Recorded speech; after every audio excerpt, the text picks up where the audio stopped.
Computer. Hi, Jen. Hi. I'm so glad we are able to do this. Just so others can understand, we thought we were recording and we weren't recording, so we're doing it all over. Now we're laughing. Yeah, we're laughing at ourselves. Wanted to say, you mentioned earlier that it was 2 years you were wanting to come into the group, and it took you 2 years to come into the Guelph group. You know what took you so long? What took me so long? Yeah. Was it timing? That's interesting. It was timing, but I don't know. I don't even know what kept so long. It was always like, I want to go this month.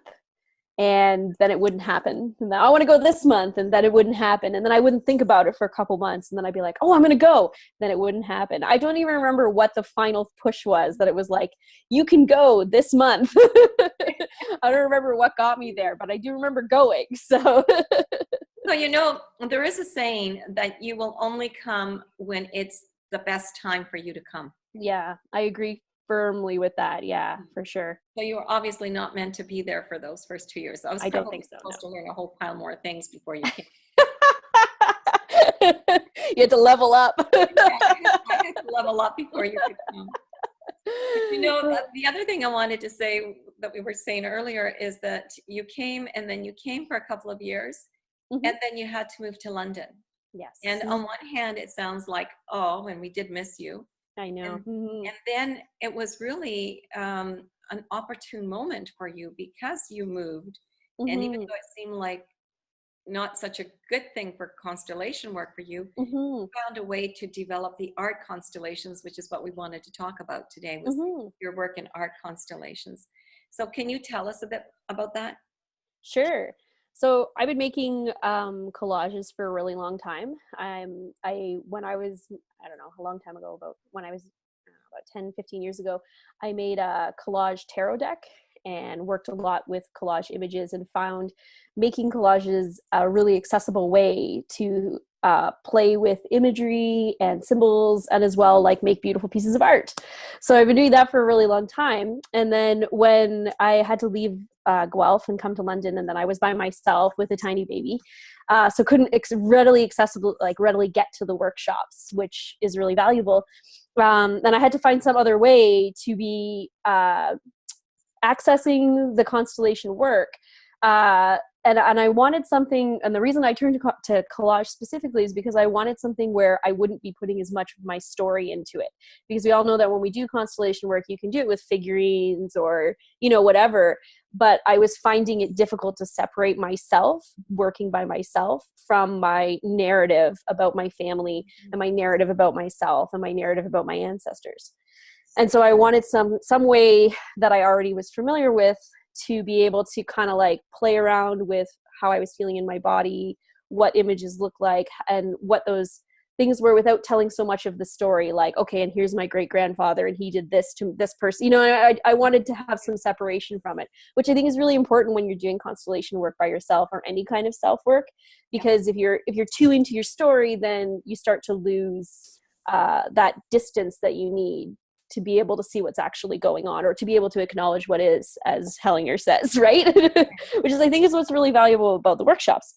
So then when I was working in collage, the way that I do it, to do constellation work, is what I came to is just intuitively selecting photos, feeling how it feels in my body to look at these images in magazines, and then just putting them on a piece of paper until it felt like that was where the constellation needed to be. And then I glue it all down, and then I put it aside. And what I love to do is, a big part of the collage process for me in doing a constellation with a collage is putting it aside for the night or 2 nights, and then putting it up somewhere where it will surprise me in the morning. So I put it up, on my refrigerator or whatever. And when I come downstairs in the morning, first thing, all fresh from the night, I'm by myself, it's a quiet time, then I see this artwork, and I feel like it's a real fresh way of looking at it. I really like to look at it and be like, oh yeah, I made that thing, and it felt this way when I made it, and now it feels this way. And I feel like I get a lot of movement through that, without having to work so much in the story of like, here's the story of this image, and here's what it means.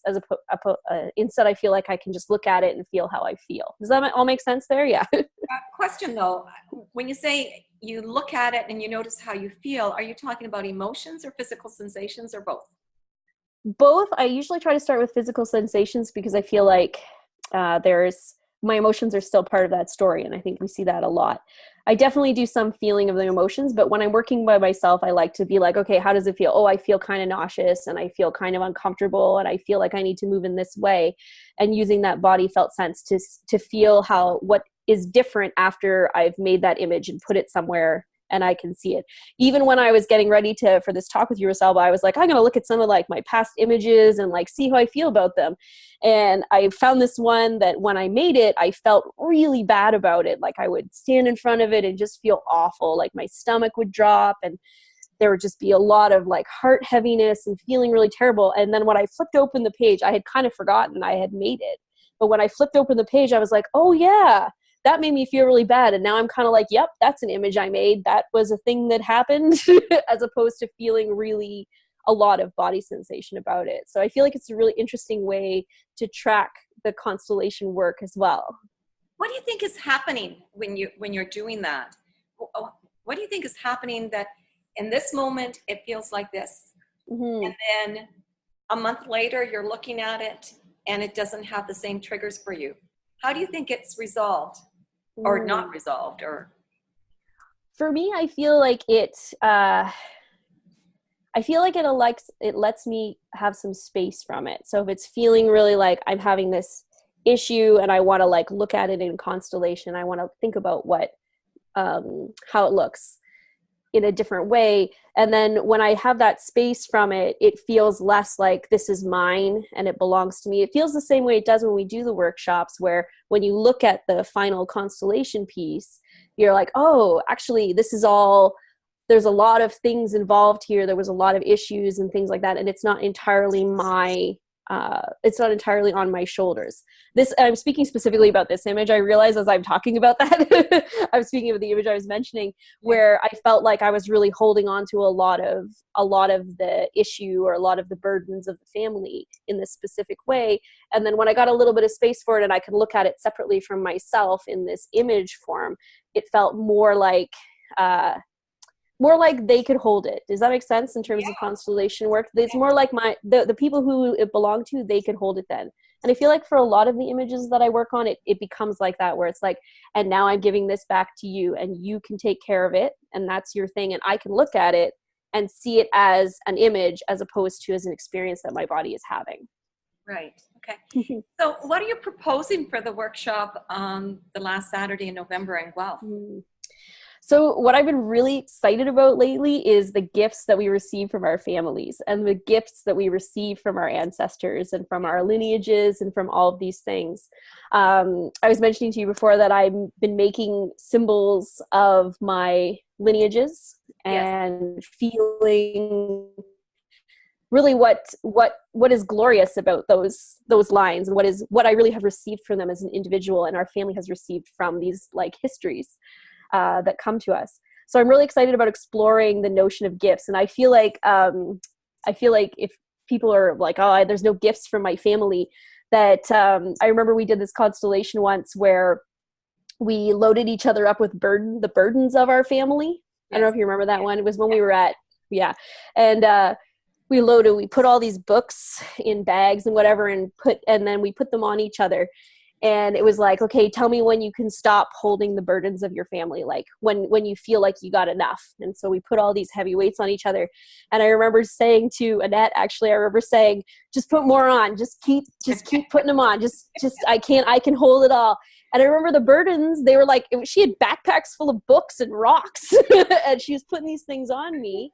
And I remember feeling like I could hold it all. It felt totally light. It felt like nothing, like I was holding nothing, all these burdens of my family.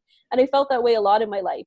But recently, as I've been doing constellation work and other things and like working on my art constellations and using my art as a method of connecting with my family and my ancestors, I've been giving my parents a lot of art lately, these kinds of things. And when I do these things, I feel lighter and I feel like I can receive more of the gift from my family. And I feel like there's a huge shift that constellation work has brought me. And so I'm excited to be in a place where I can offer a workshop about seeing the gifts that we receive from these ancestors. I think that's great. And now, let me make sure I heard you right, because it sounded lovely. So I want to make sure that is what you said. If not, I want to say it. If you didn't say it, I want to say it. You can claim it as yours. Okay. I think one of the things you said, that as you let go of the burdens, you were able to receive the gifts. Exactly. Or to see that I already had them. Or see them that you had them. That would be even more so. That is right. That's right in keeping with some of the work that I've been doing. I'm doing an online with Michael Singer, who wrote The Untethered Soul. And the thing that he says is, I'm not going to teach you how to feel better, but I'm going to teach you or what to add in to feel better. I'm going to teach you how to let go of the things that are negative, so that you find what's already in there that is beautiful. Exactly. Right? Yeah. And it really speaks to me how much systemic constellation work fits in with a lot of the different teachings, like all over from different places. It's really a universal language.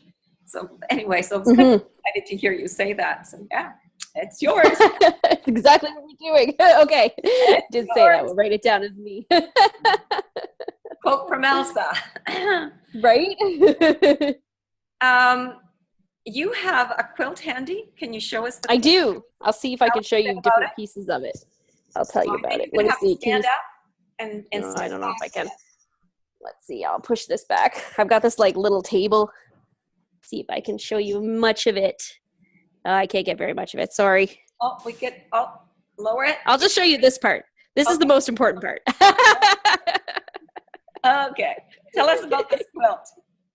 So in 2012, actually, just before, it was the January before I left for London, I had this constellation, and it was about, I guess I have to go back, is that because not everybody will know this, because I'm not just talking to you. So my ancestors are 3 lineages of white settler ancestors who came from France a long time ago, and 1 lineage of indigenous ancestors from the southernmost border of Treaty Number 9, which is in Northern Ontario. So those, and I felt deeply my whole life that it's difficult to hold both of those ancestral lines, and to be a person who has both white settler ancestors and indigenous ancestors, and live those truths, and live from a place that recognizes all sorts of things about that. So we had this constellation in which, I don't remember why we had this constellation, but essentially we had representatives for my white ancestors and representatives for my indigenous ancestors. And there was also a lot of other things. I think the Catholic Church was in there. It was a very, very impressive constellation. A lot was going on. But at the end of that constellation, what came out for me is that I had been putting my indigenous ancestors, or attempting to put them, on this pedestal where I saw them as being more important. And at the same time, my white self was trying to stand on a chair and dominate those. So it was a real complicated situation within that constellation. And the last image of the constellation was my indigenous ancestors and my white ancestors kneeling on the floor at an equal level, just seeing each other in this place. And so then I had that constellation, and then I had a baby, and like I moved and life happened. And then, so this struggle has always been within me. And then finally a friend of mine said, just make some art about this constellation and like see where it takes you. And so I made this quilt, and it's a shawl to be worn. And it's the image of my white ancestors and my native ancestors sitting together on an equal level, and allowing me to move into the future, and seeing me and my children move into the future, into the sunrise.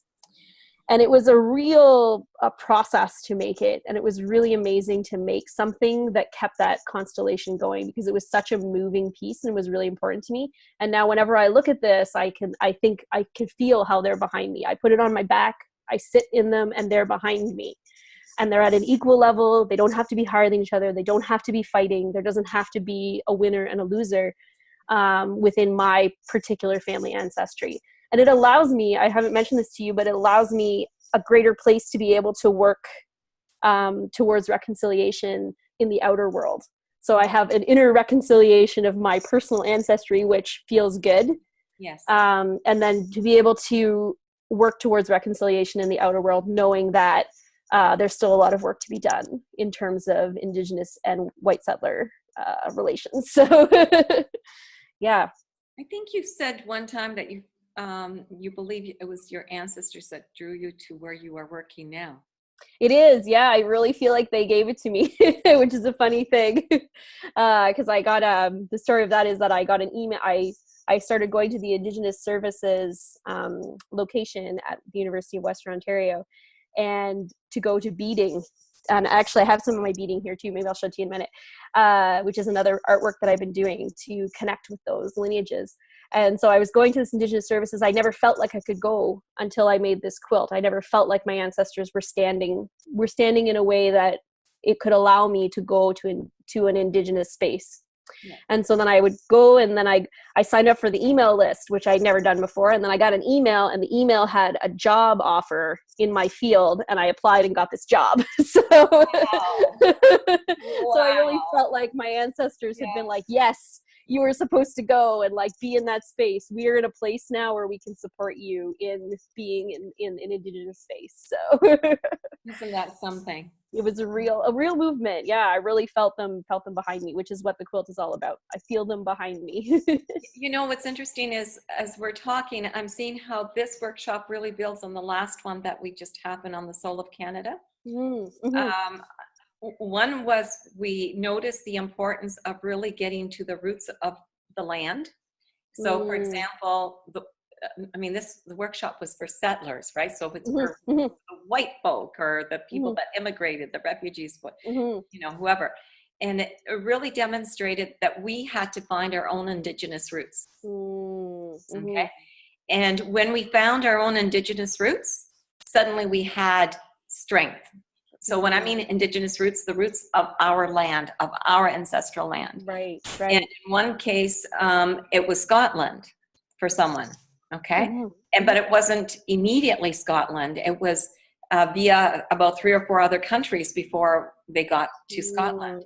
And I noticed, even for myself, there's at least 2 other countries before Austria, because my relatives came in through Austria, but I noticed that I was being pulled back. And I'm happy to report I finally sent off for my DNA sample. So we moved to find out what it's all about. Okay. So, and I've had a few people who suggested that maybe my roots are not quite as Italian as I think they are. And I thought, we'll see, Yeah. People that are curious about how this works out. So anyway, that came out. The other thing that you might be happy to hear is I had the opportunity to represent land in the constellation for the Spirit of Canada. And land was feeling so much gratitude towards the Indigenous people. All that the land of Canada seemed to have in this constellation anyway is nothing but the utmost love for the Indigenous.